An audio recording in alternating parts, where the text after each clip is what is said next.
back to the Washington Outsider Report on the Coalition Radio. For those newly joining the program, my name is Irina Zuckerman, and I'm the editor-in-chief of the Washington Outsider. With us today, we have Eldaniz Gusseinov. He's a foreign policy analyst with a focus on Central Asia, and we'll be discussing today an interesting issue, the connections between Middle East and South and Central Asia, in particular, two interesting projects that may be escaping the mainstream news in the United States and Europe, but are certainly worth following and watching closely. They are likely to have major geopolitical and economic impact in the near future if they are successful. Eldaniz, thank you so much for joining us today. Could you tell us a little bit about yourself, your background, what you are doing professional, and where you're based? Thank you, Irina, for inviting me to be here. My name is Eldaniz Gusseinov. I work as a non-resident research fellow at Haydar Aliyev Center for Eurasian Studies at the Ibn Khaldun University in Istanbul. And I try to engage myself with such issues as cooperation between the European Union and Central Asian countries, foreign policy of Central Asian states, like Kazakhstan, for instance. I was born in Kazakhstan, in Aktau, on the seashore of the Caspian Sea. So I actually try to explain different dynamics in the foreign policy of Central Asian countries. So what made you decide to look into an issue connecting Middle East and some of the developments that we'll get to in a moment in South Asia? What makes them important, and how did you come across them? I think we should take into account, when we speak about Central Asia, we speak mainly about great power politics or great power games, let's say, comparing like different actions which will be taken by Russia and China just to expand the open presence in the region. Sometimes some scholars try also to analyze the US foreign policy in Central Asia and also the foreign policy of the European Union. So I think we should also take into account the region of Greater Eurasia, including Central Asia, South Asia, and also the Persian Gulf countries, and also Iran and the Caucasus. So currently, there are two projects are being implemented to strengthen ties between this region. I speak now about South Asia, Central Asia, and also Persian Gulf countries. These two projects are North-South Transport Corridor through Iranian ports, which actually connects Central Asia via the territory of Iran with India. And also the second project is the Trans-Afghan Railway, which opens access to Pakistani ports. I mean, for Central Asian countries, just to get access to Persian Gulf countries. So let's talk about each of these cases a little bit and why they're important and whose interests are at stake the most. I think we have here such a complex interplay of interests of different countries, like India, Iran. They have now one coalition trying to cooperate together to strengthen the connection with Central Asian countries. And India is now interested to expand its economic presence in Central Asia, and also maybe somehow to compete with China, with growing Chinese economic presence in the region. And on the other side, we have actually Persian Gulf countries like United Arab Emirates and Qatar, which are interested to support the Trans-Afghan Railway to connect Central Asia with Pakistan. And as you know, like there are some issues between India and Pakistan, so that India tries to somehow bypass the territory of Pakistan just to get access to Central Asian market. So we have here two coalitions. The first coalition is the Gulf countries and Pakistan, which are Gulf countries are interested to support Pakistani ports like Gwadar. So you know that there are two main ports in Pakistan, Gwadar and Karachi. But Pakistan is too heavily dependent on Karachi port. That's why they try to attract some investments for Gwadar port. And another coalition is between India and Iran. You know that India and Iran signed an agreement so that actually 10 years agreement for India to develop and operate Iran's port Chabahar. So India can use this port, and after that, North South Corridor to actually deliver Indian goods to Central Asian countries. So this development, the signing of this port deal, sparked a lot of controversy in the U.S. Some officials threatened sanctions, but this is not the first time that India and Iran have cooperated specifically on this port. I mean, trade has been going back and forth between the two of them for decades. So what makes this deal different or worthy of note? I think that yeah, so I'm aware of all that issues between India and the US regarding some sanction regime against Iran and some, let's say, threats that India can use its ports from of Iran to cooperate with Central Asia more closely. But on the other side, I also understand that like Iran is a member of the free trade agreement of the Eurasian Economic Union, and India actually also aims to be part of this agreement. There are some negotiations which take place between Eurasian Economic Union and India. So I think that India maybe has some less, or at least some less sensitivity towards this sanction threat against India regarding like more of a rapprochement between India and Iran. Is there some also other projects, for example, like this IMEC project connecting like India via the Middle East with Europe?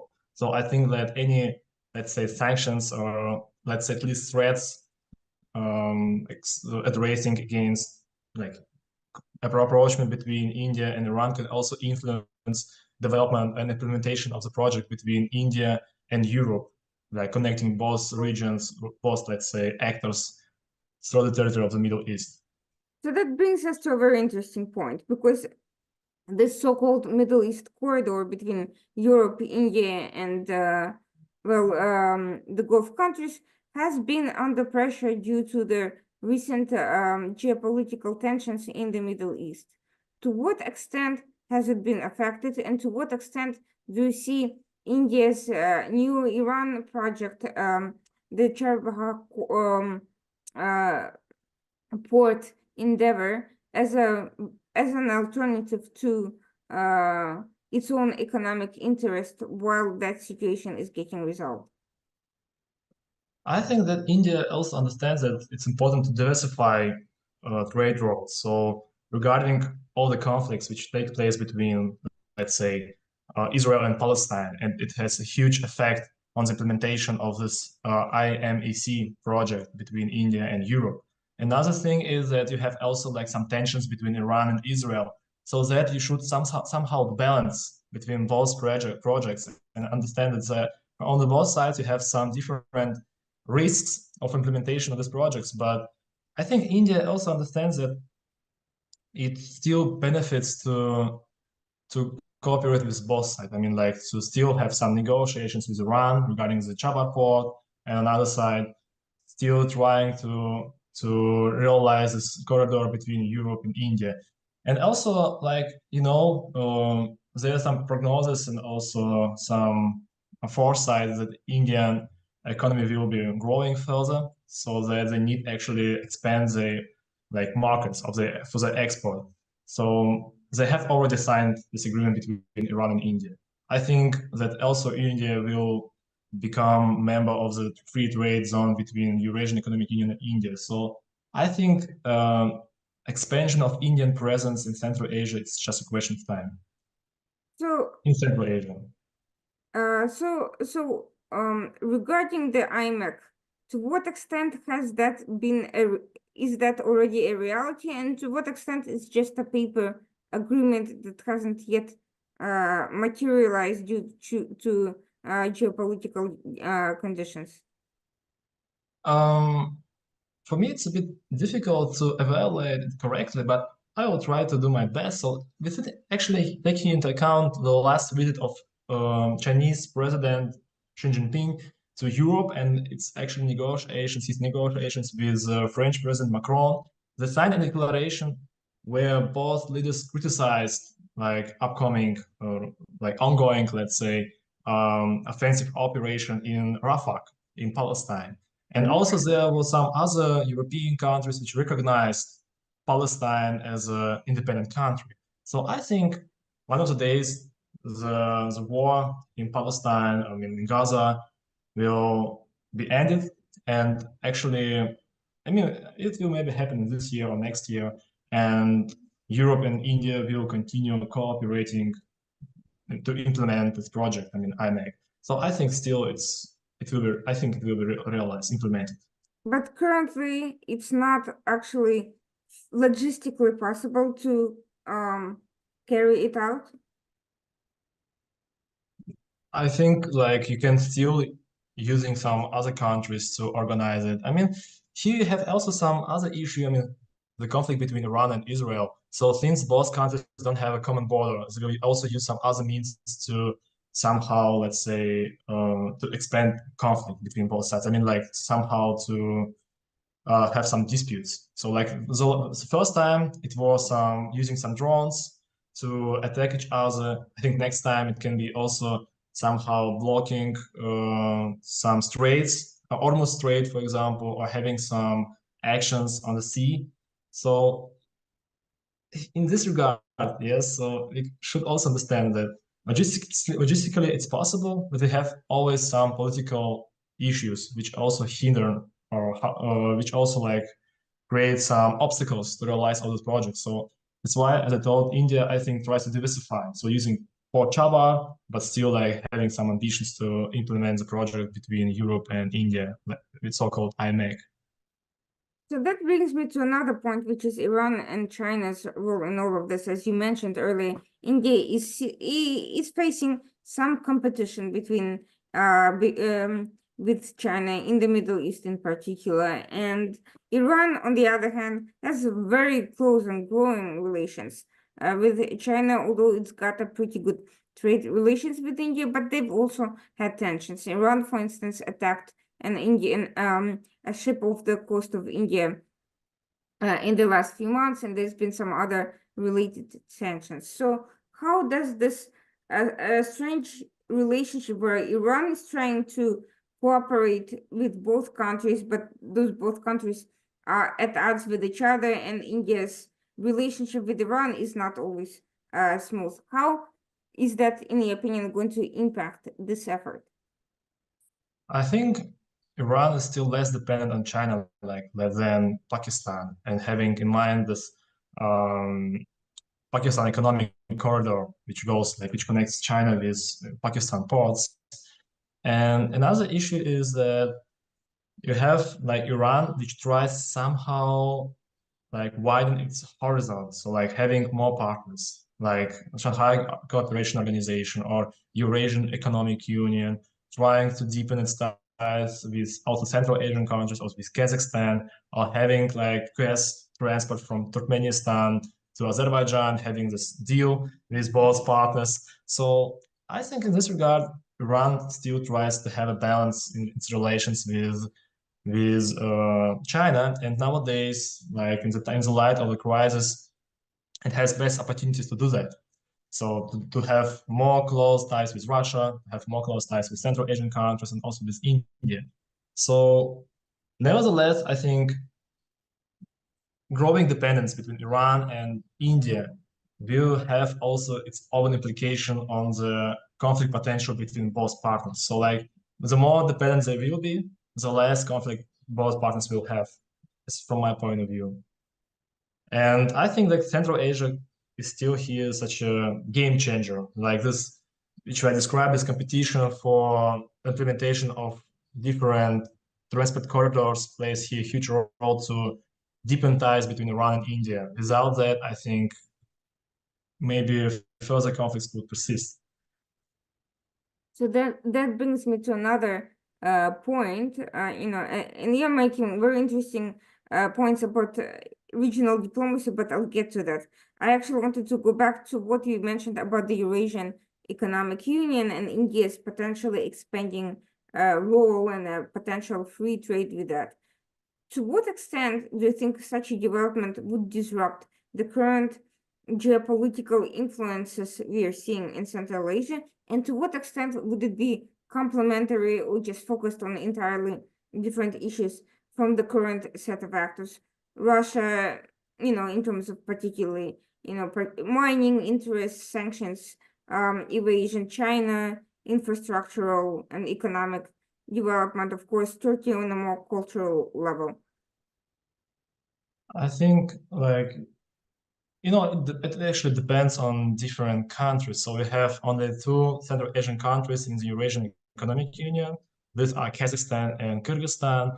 And if we try, for example, to consider Kazakhstan's less developments in Kazakh foreign policy. So there was a visit of Kazakh president to Singapore. And before that, last year, there was a visit of Kazakh president to Vietnam. And Kazakhstan also expects a visit of Serbian President Vučić to Kazakhstan. So it shows actually all these three countries, Vietnam, Singapore, and Serbia, are members of the Eurasian Economic Free Trade Zone. It shows that actually for Kazakhstan, it's a priority to expand its own foreign ties within the Eurasian Economic Union. So the main idea to create this organization was in 2010. Since China actually before that could expand its own trade presence in Central Asia, like having cheap prices thanks to cheap labor, exporting a lot of goods to Central Asia, and that's why Kazakhstan and Kyrgyzstan, mainly Kazakhstan, initiated to create this union just to balance Chinese presence in the region. Now you have to promote its foreign policy, Kazakhstan has some restrictions because you have some customs for non-members of the Eurasian Economic Union. That's why it's more difficult for them to get access to Kazakhstan's and Kyrgyzstan's market. That's why you should actually main interest of Kazakhstan to expand foreign ties of the Eurasian Economic Union with other foreign actors like India, Iran, also United Arab Emirates, which also have now some negotiations with Eurasian Economic Union. The same you have now here Mongolia. Last time during the last summit, it was announced that Eurasian Economic Union will start some negotiations with Mongolia regarding its membership of Mongolia in the free trade zone of the Eurasian Economic Union. So Kazakhstan and Kyrgyzstan both interested in the membership of India in Eurasian Economic Union. The other thing is that it will also help to Central Asian countries to promote its multi-vector foreign policy, just balancing presence of China and Russia. Since after the outbreak of the war in Ukraine, Russia could actually expand its presence in Kazakhstan, for instance, and also in all other Central Asian countries. For instance, each second foreign company in Kazakhstan belongs to citizens of Russian Federation. So this was a normally huge growth of the number of Russian enterprises in Kazakhstan, and also a huge growth of Russian different investment projects in Kazakhstan and all other Central Asian countries. So presence of India and having different trade routes to connect India with Central Asia will also help Central Asian countries to balance the influence of different foreign actors. So India has actually some also disputes with China and also with Pakistan. That's why it's a huge restriction for India to cooperate further with Central Asian country. That's why actually India wants to expand exporting different own goods production to Central Asian countries. And I think when it comes to sanctions, I see here I don't see any threats for sanction or sanction imposing against Central Asia or India for deepening ties. So I don't think that it will be somehow used to bypass the sanction regime. So here's my question, because you've mentioned, of course, the Shanghai Cooperation Organization, which has an upcoming summit. You have mentioned the Eurasian Economic Unit, and of course, there's BRICS. So looking at these three organizations that are kind of focusing on the expanding roles of not only Russia and China, but Eurasian countries and to less extent Southeast Asian countries. How do they relate to one another? Which one do you see as playing the most important role in global affairs? And to what extent do you see Central Asia in general becoming more of a globalized union of countries, or if there are any particular individual countries that are likely to play a more global role? I think that Kazakhstan, at least after inviting like foreign ministers of Armenia and Azerbaijan, has some intentions to play a more proactive role in Eurasian affairs. Like if you compare like actions of Central Asian leaders after the outbreak of the war in Ukraine, you can see that they try somehow diversify and expand their own like foreign ties with other countries, like the same with India or like Gulf states, let's say China and so on. So I think that Russia still has a huge role in Central Asia, despite of the fact that some authors argue that Russian influence and presence is waning. I don't think so, that actually Russia is losing its influence in Central Asia. I think controversially, like Russia could actually enhance and also like increase its presence in the region thanks to sanction regime. Like both economics of Central Asia and Russia became more dependent between each other because some goods from the European Union will be delivered to Central Asian countries, and after that they will be delivered to Russia. So you have here some particular algorithm of cooperation between Russia and Central Asia. So now like Russia tries to build some storages on the territory of Central Asian countries just to have like any access to have such opportunity, yes, to import European goods via the territory of Central Asian countries. Another thing, we have also China, and if we compare speeches of Chinese president during the first and the last China Central Asia summit, he was speaking mainly about security and actually logistics. So you have here such an interesting issue, like China is interesting to preserve security in Central Asia countries, but China is less involved in all these issues in comparison to Russia. Mm-hmm. And why? Why, for example, China continues to support infrastructure projects in Central Asia countries, like despite of the fact that the European Union also like at least promised to invest in different also infrastructure projects in the region, and also transport corridors in the middle corridor, support further financially the middle corridor.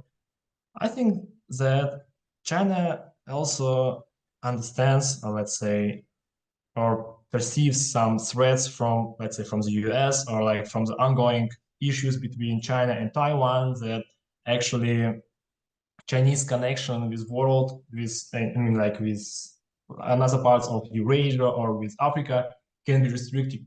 Yes, like from US, like let's imagine there will be a conflict between China and Taiwan, and China will be sanctioned and will also lose its access to the sea. So China can use all the trade routes through the territory of Central Asian countries to cooperate with the European Union further.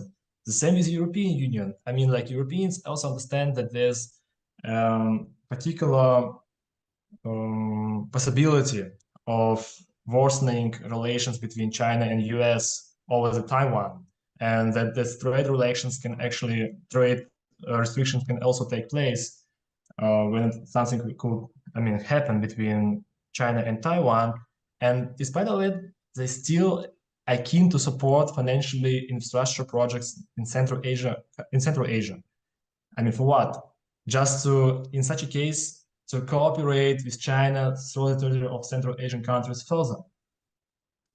When we, for example, compare also some other countries, for example, Germany, which also initiated its own format of cooperation with Central Asian countries, so-called Germany Central Asia Summit, and also the same with Council of Arabic Persian Gulf countries like Saudi Arabia, Qatar, United Arab Emirates, Oman. They have now their own format of summits with Central Asian countries. I think that The main thing and the main intention is firstly to get access to raw earth materials in Central Asia. For example, Persian Gulf countries are interested to have like some particular resources from Central Asia to develop its own production. And there was just recently there was a meeting between foreign ministers of the Gulf countries. I mean, like um, of the Council of Arabic Gulf countries and Central Asian countries. There was like so-called strategic dialogue, and they signed a joint declaration, let's say statement of the second ministerial meeting between both regions. And it was underlined that Gulf countries have a demand for raw earth metals from Central Asian countries, especially like in the United Arab Emirates, the market for these metals is growing significantly with a diverse range of applications, from glass to and ceramics to catalysts and phosphors. And similarly, Qatar, like let's say, is seeing increased demand across also various applications, including magnets, metallurgy, and polishing, which are critical for developing the industry and technology sectors. The same with Germany. If you like read the joint statement which was signed by all members of the summit, I mean, by Germany and Central Asian countries, the first priority of cooperation was also resources of Central Asian countries, which should be exported or to Germany, or even like extracted by German companies in the region. So I think when it comes to Central Asia, again, firstly, it's all about getting access to resources of the region.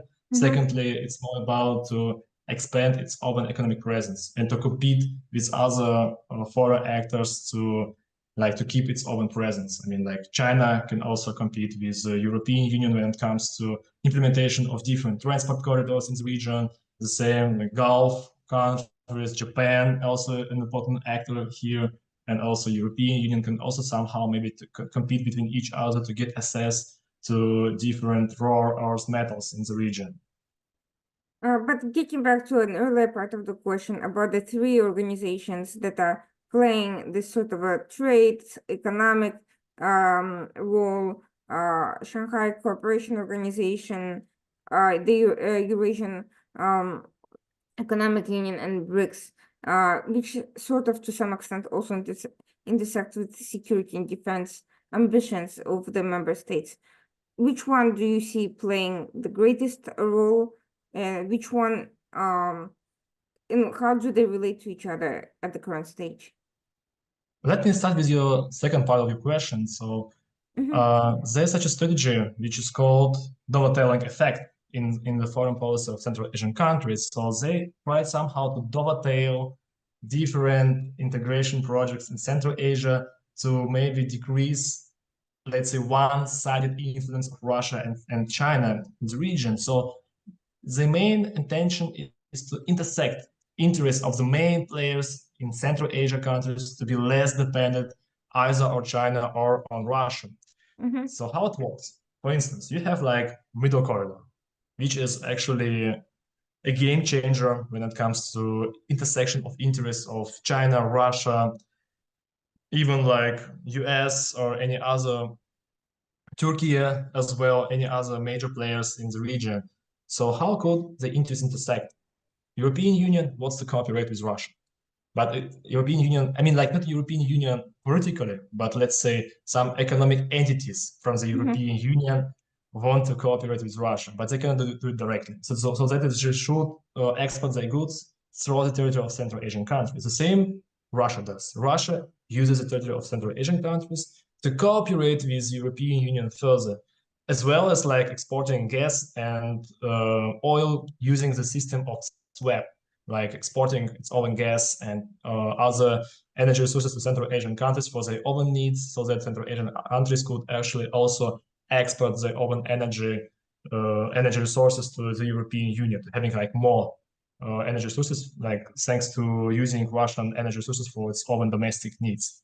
And you have also China, like you have this strategy, like Central Asian countries using different platforms to promote different projects regarding advantages of different various platforms. For instance, Kazakhstan was speaking about, let's say, promoting some legal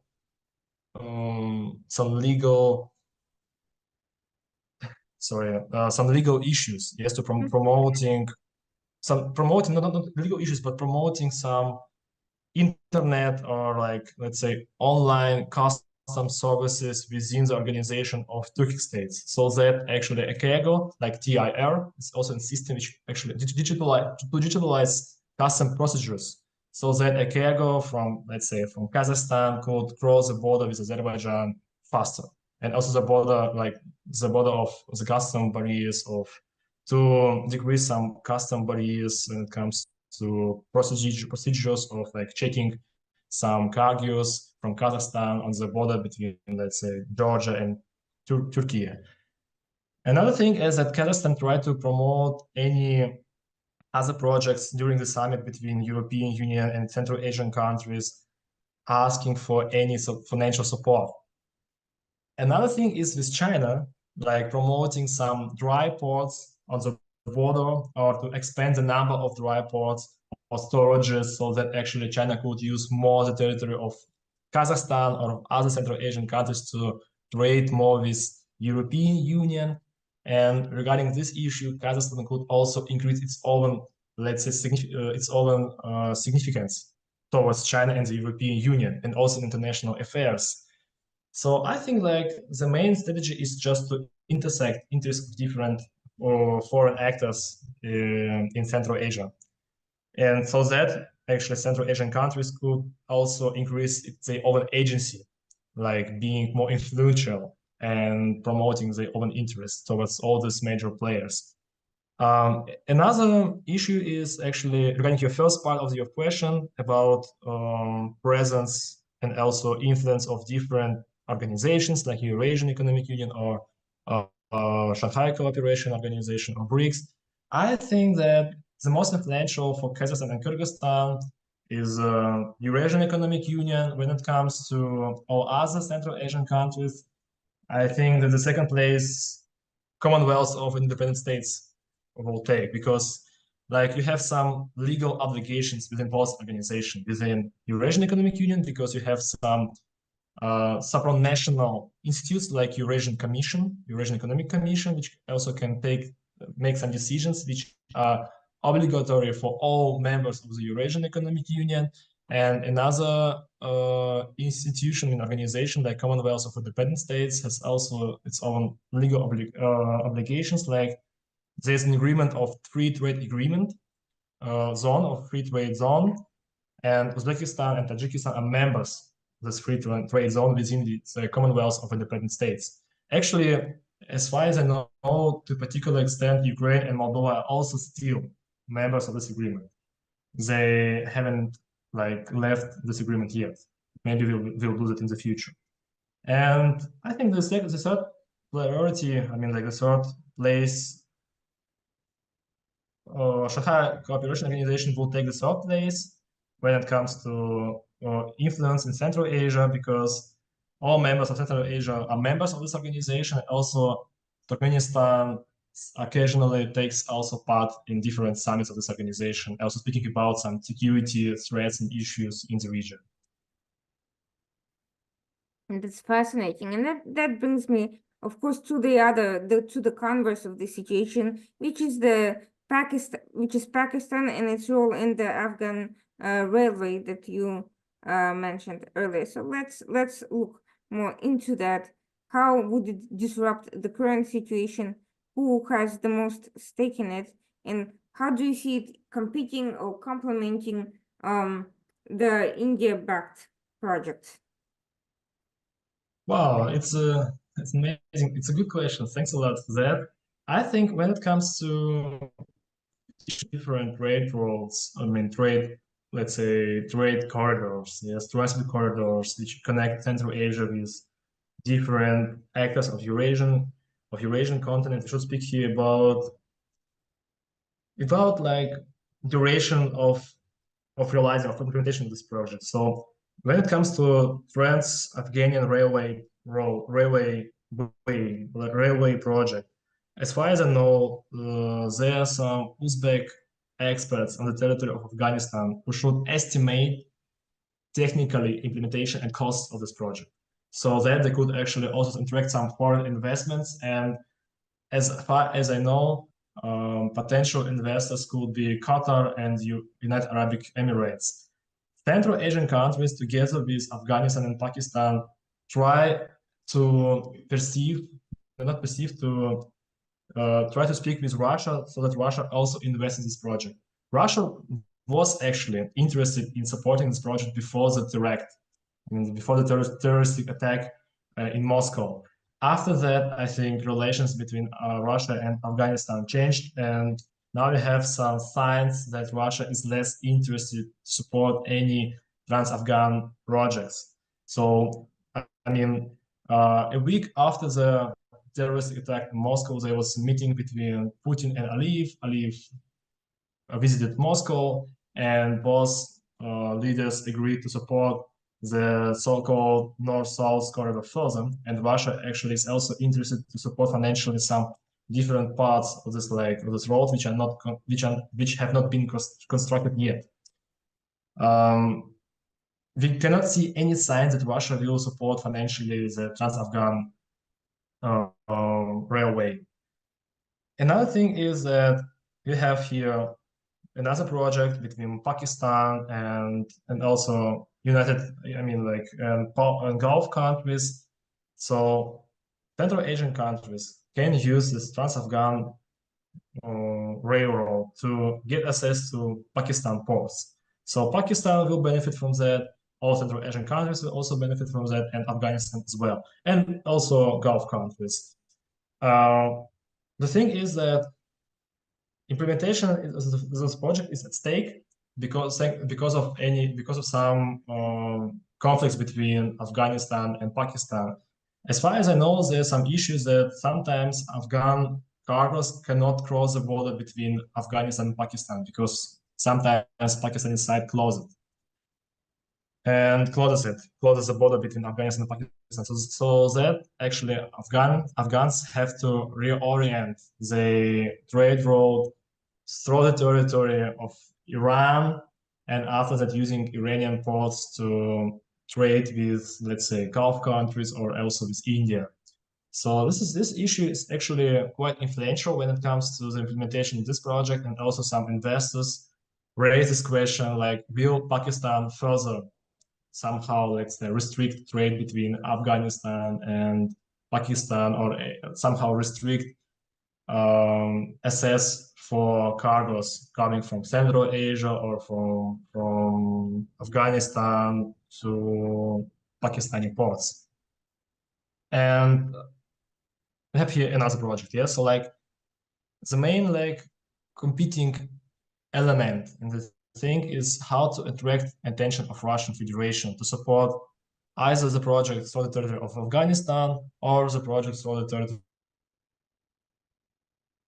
of Iran financially, because nobody is 100% sure that Qatar and United Arab Emirates will support implementation of this project through the territory of Afghanistan. If not, then mainly Central Asian countries will also trade with Gulf countries through the territory of Iran. And you also know there's still some issues between Gulf countries and Iran. I mean, there was a lot of signs, a lot of there was a lot of signs for that during the last escalation between Iran and Israel, as some Arabic countries, let's say, not supported Israel, but also were attacking Iranian drones or some other missiles, yes, which were crossing the territory of Arabic countries to get the territory of Israel.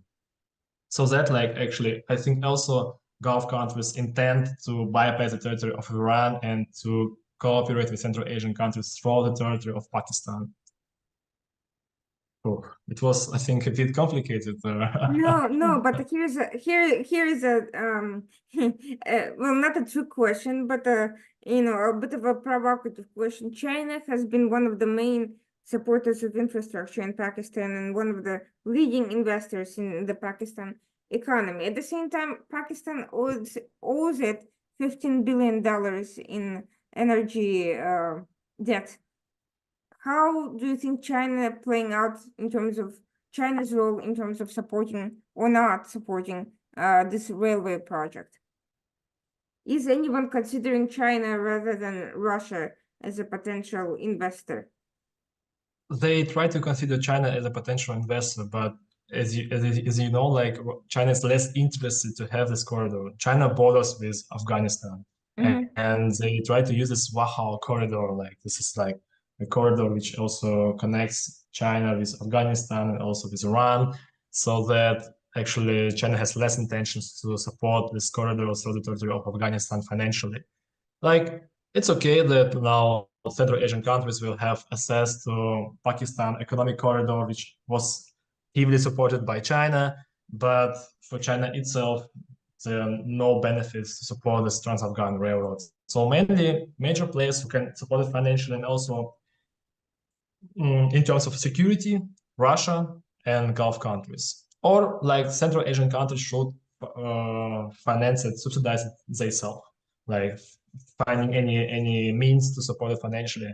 There are also some other projects which are being supported either by Kazakhstan or by Uzbekistan. Like Uzbekistan wants to implement this railroad project through the to connect with Peshawar, the city in Pakistan, and Kazakhstan wants to actually be connected with Pakistan through the territory of Turkmenistan, and then directly to the, let's say, to the southern part of Pakistan. Like you have here like two different transport corridors through the territory of Afghanistan, which are supported by different Central Asian countries. So like Central Asian countries should somehow like unite which projects they will support.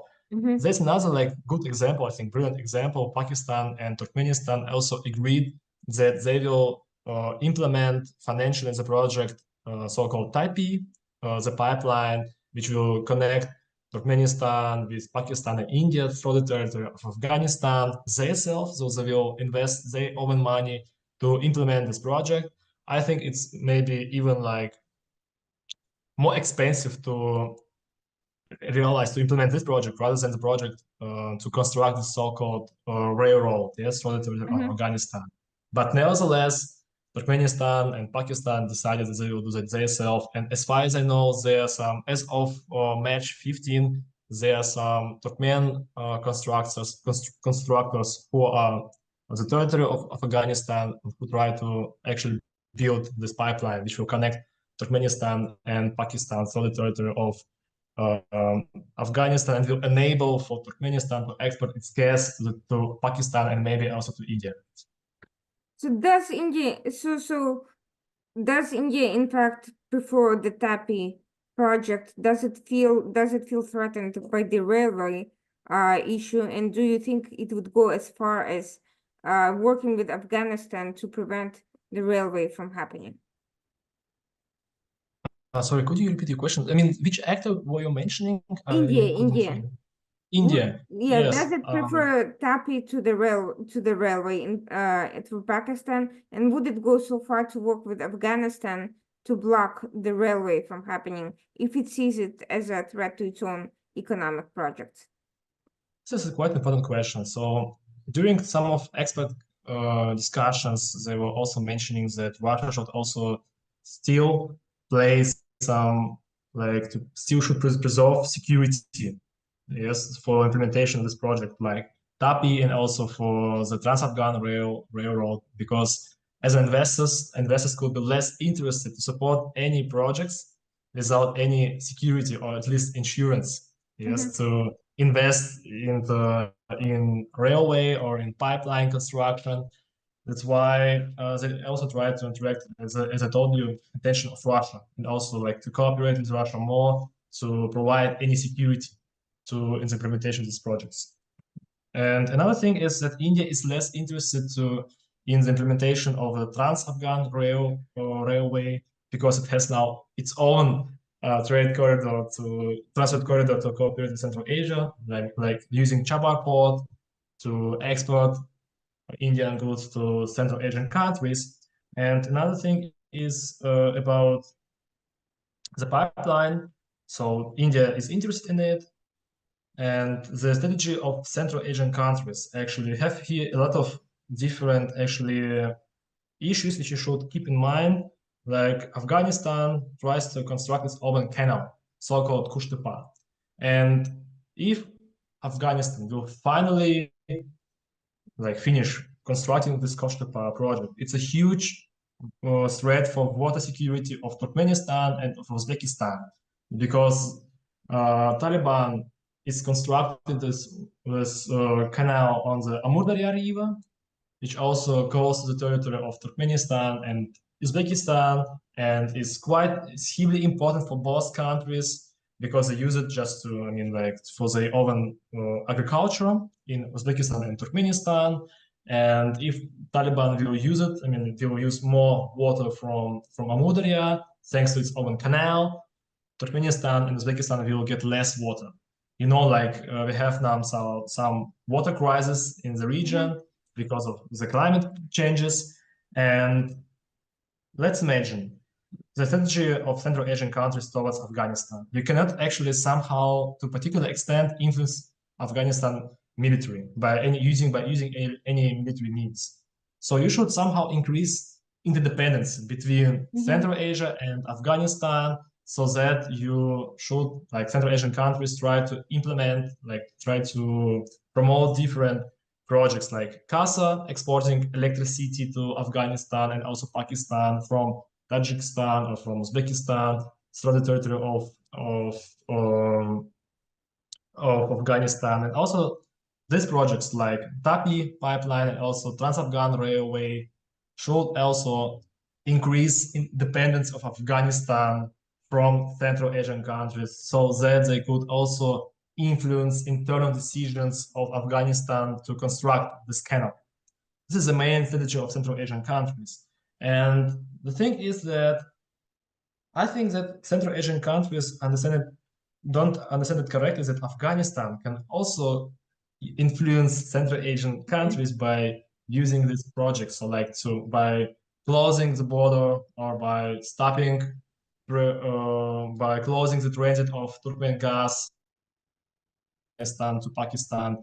But I think that Central Asian countries have here, in this sense, less options to influence somehow Afghanistan. That's why I think Uzbekistan also increased its cooperation with Kazakhstan in water management, just to use another river from which cross the territory of Uzbekistan and Kazakhstan, Sirdarya, so that actually Uzbekistan could somehow soften, to make these implications of the construction of Kushtepa project softer, if you understand me correctly. Yes, absolutely.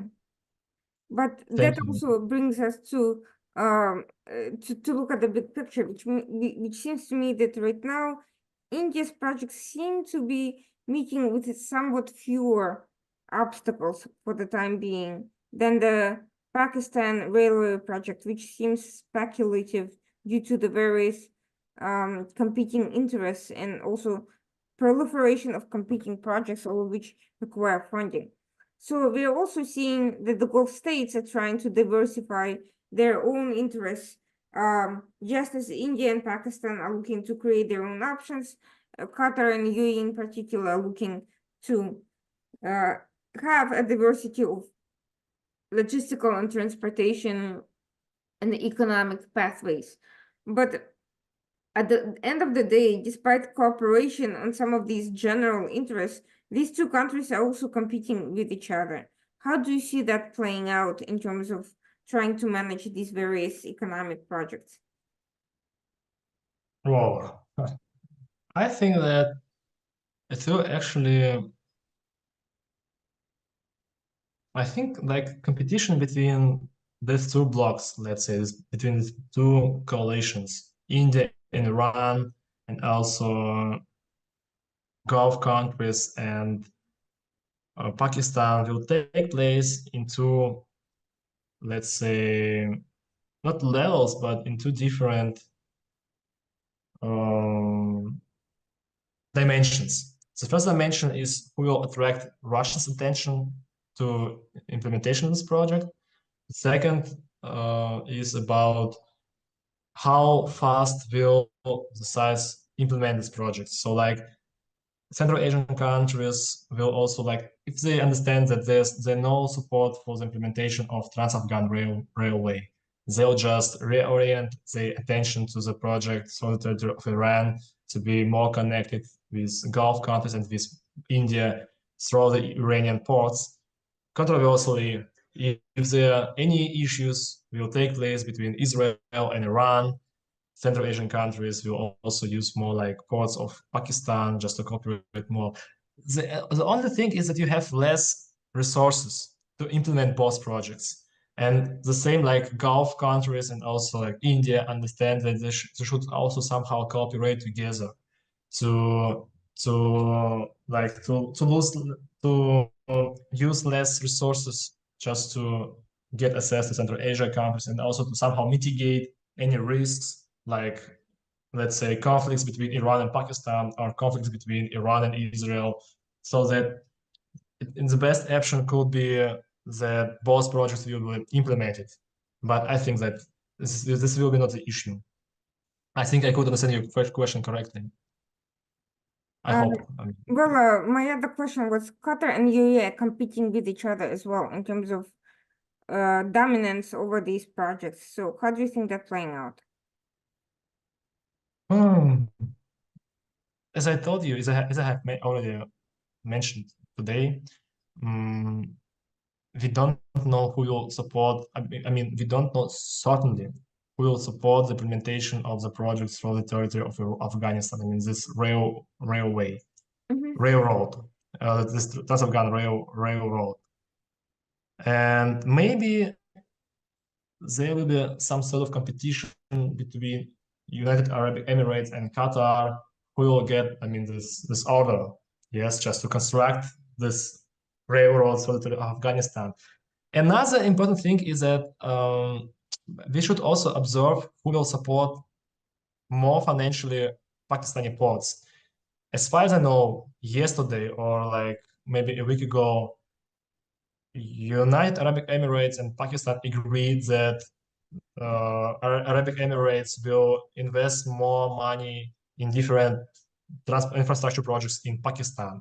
Maybe like Qatar also tried somehow get these projects to support financially and also benefit from that. But I think United Arabic Emirates could offer some better, let's say, conditions for Pakistan rather than Qatar did. So in the meantime, you also mentioned the north-south corridor that Azerbaijan and Russia are looking into. How does it play into this grand scheme of things? I think the faster the project will be implemented, I mean, like there's some parts of the north-south corridor which are not which haven't been constructed yet, but I also mentioned it. I have also already mentioned it. So the faster Azerbaijan, Russia, and Iran will address this issue, the faster India will become the member of the free trade zone of the Eurasian Economic Union. So Russia is significantly interested in the implementation of this project because now you have like the Baltic Sea, which is completely, let's say, is a NATO domestic sea since Sweden and Finland became members of the NATO. You have also the Black Sea, which is now at stake. I mean, like any cooperation of Russia with other countries is always at stake because of some risks, which Russia can mitigate, but nevertheless, you have the war in Ukraine and also NATO, let's say, planes which are trying to absorb any Russian ships, and have still the conflict, any potential conflict with NATO, which also will take place in the Black Sea, and also this strikes between Ukraine and Russia, which also take place in the Black Sea, so that you can also use it 100%. So the last option is the development of this project, of this rail, of this north-south corridor, so the territory of Iran, to cooperate more closely with Gulf countries and with India. I think we should also pay attention to that. I mean, to the interest of Russia. Will Russia support the north-south corridor, or the Trans-Afghan Railway will depend on the relations between Gulf countries and Iran? Will Gulf countries agree to cooperate with Russia through the territory of Iran? If there any conflicts will take place, I think it will be fully okay. But if there any issues, if there will be any issues between Iran and Gulf countries will support the Trans-Afghan Railway to also cooperate with Russia. So the territory of Pakistan, then the territory of Afghanistan, Central Asia, and Russia. So it will fully depend on the development of the relations between Iran, Gulf countries, and Iran and India. It's such a complicated interplay between different countries in Eurasia. Well, that leads me to the final question to wrap it all up, which is we are seeing a proliferation of regional solutions to both political and economic concerns, tensions, and problems, none of which involve any real role by the United States at the forefront. All of these are very local-based initiatives. So, to what extent, from the US foreign policy perspective, is Washington missing the boat by not really playing any significant supporting financial, political, or diplomatic role in these initiatives and developing stronger diplomatic outreach to these economic unions and blocs? I think that the US has already lost, this opportunity to join the boat in this interplay. So I think there are some different parameters to identify influence of external actors in Central Asia or in any other countries. It's called foreign bilateral index capacity. And according to that, US was actually more influential than China in Central Asia before 2006. After that, after the withdrawal of any American military bases from the territory of Central Asia countries, there was less attention from the US to the region. And also, I think we should acknowledge it. And also the summit between the US and Central Asia. I think it will not more take place this year or next year. It's just all about getting access to Central Asian raw earth materials. It was the only thing which actually US was interested in. It was actually underlined in all protocols, joint statements, agreements, even like during the summit between Central Asia and US, there was just a comment which was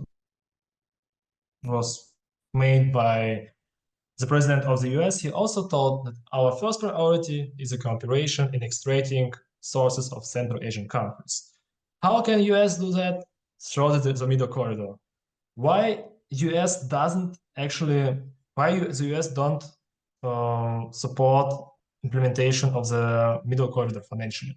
There was such a project which was called ERICN. I don't remember full name of it, Economic Resilience Initiative, somehow like this, for Central Asian countries. And 2022, US actually promised to support logistic projects in Central Asia financially. Why the US didn't support these projects? I think because of risks that there will be even military issues between US and China over the Taiwan.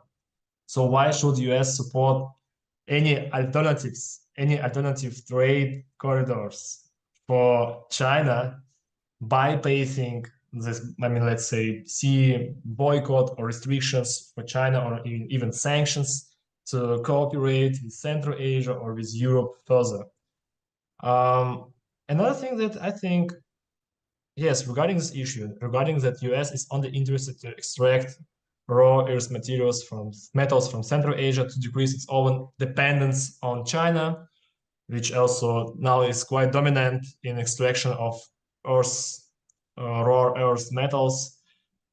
There were some also agreements between Kazakhstan and the US about strategic partnership in the field of raw earth metals, the same as also between the EU and Kazakhstan. So against this backdrop, I see no reasons for the US to support any like infrastructure projects. Firstly, the main ambition or the main intention of the US is just to support, just to get access to resources of the region. Secondly, by supporting infrastructure in the region, US can also support Chinese, let's say, not sanctions, but any restrictions combination.